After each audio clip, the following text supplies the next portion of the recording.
નમસ્કાર મિત્રો, ઉજ્જૈન મહાકાલના ચોથા ભાગમાં હું પ્રશાંત સથવારા પીજીએસ ટીમ વ્લોગ્સમાં તમારું સ્વાગત કરું છું. માર્કેટમાં ફર્યા બાદ હવે અમે જઈ રહ્યા છીએ ઉજ્જૈનના મહારાજા મહાકાલના દર્શન કરવા માટે. આ છે મહાકાલની ધુરંધર ધજા. ગરમી હોવાને કારણે અહીંયા કાર્પેટ બિછાવેલા છે, જેથી આપ વગર ચપ્પલે ચાલી શકો. આપ જોઈ શકો છો કે લાઈન કેટલી લાંબી છે. આ તો માત્ર શરૂઆત છે. લગભગ 1 થી 2 કિલોમીટર લાંબી લાઈન હતી અને દર્શન કરવામાં પણ લગભગ 2 થી 3 કલાકનો સમય લાગતો હતો. હવે મિત્રો જો વાત કરું તો અહીંયા મોબાઈલ અંદર લઈ જવાની મનાઈ છે, એટલે અંદરનો કોઈ પણ જાતનો વિડીયો તમને આ ભાગમાં જોવા મળશે નહીં.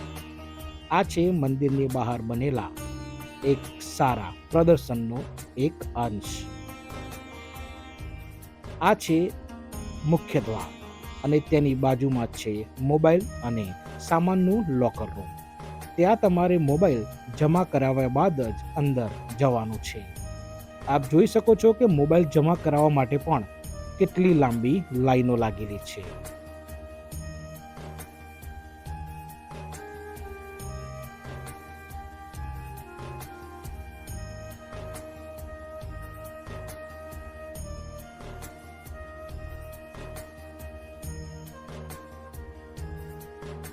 લગભગ 2 થી 2.5 કલાકનો સમય દર્શન કરવામાં વિતાવ્યા બાદ હવે અમે ત્યાંથી બહાર નીકળ્યા છીએ.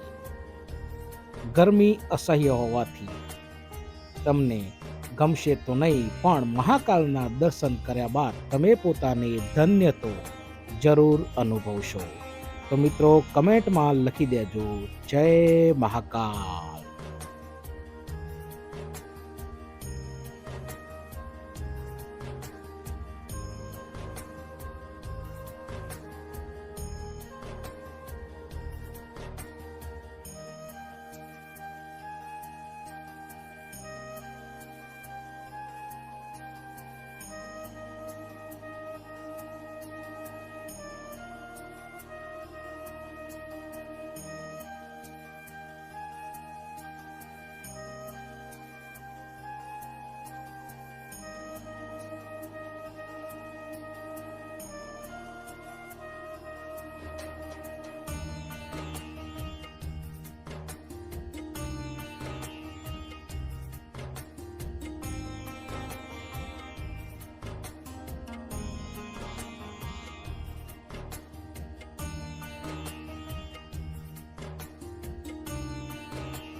મહાકાલના દર્શન કર્યા બાદ અમે નજીક જ અમારી બુક કરાવેલી હોટલ ઉપર આવી ગયા છીએ.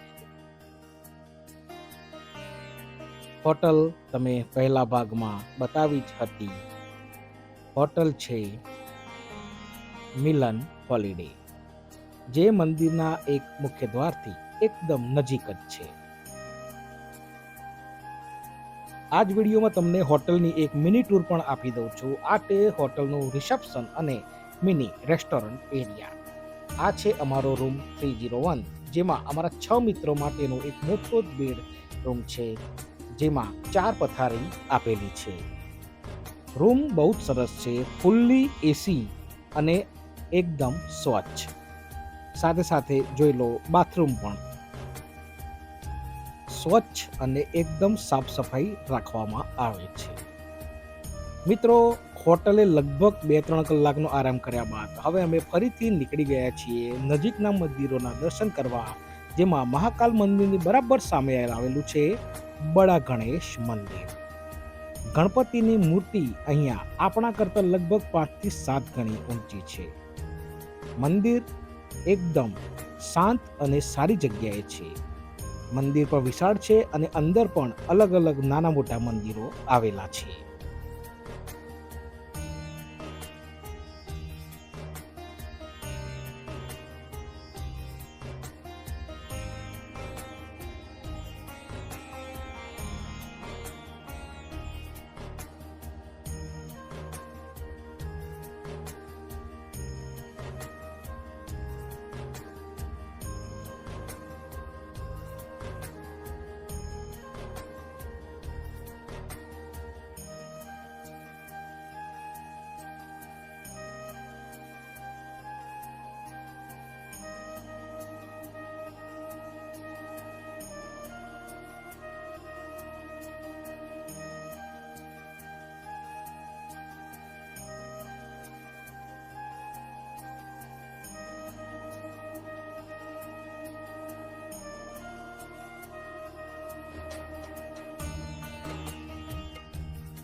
મહાકાલ મંદિર બાદ એની આસપાસમાં જો બીજું કોઈ પ્રખ્યાત મંદિર હોય તો તે છે માતા હરસિદ્ધિ માતાનું મંદિર.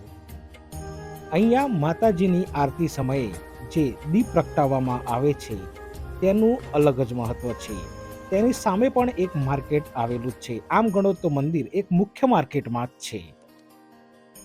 હાલ જે સ્ક્રીન ઉપર તમે જોઈ રહ્યા છો આરતી વખતે તેમાં દીપક પ્રગટાવવામાં આવે છે. આ વિડીયોમાં તમે જોડાયેલા જ રહેજો, તમને આ જ વિડીયોમાં આરતી પણ જોવા મળી જશે. મિત્રો, મારી સાથે તમે પણ હરસિદ્ધિ માતાના દર્શન કરી લો.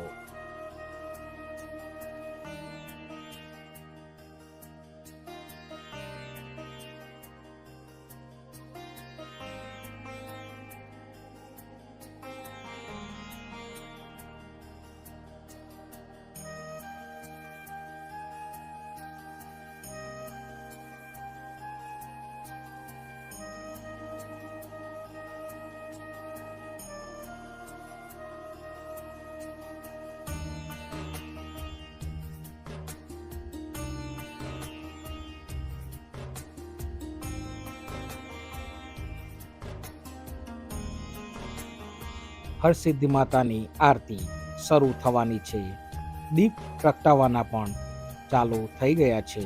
તો મિત્રો, આનું પણ એક અદ્ભુત દ્રશ્ય તમે આ જ વિડીયોમાં જોઈ લેજો.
હરસિદ્ધિ માતાની આરતીમાં દર્શન કર્યા બાદ હવે અમે નીકળી ગયા છીએ હોટલે જવા માટે.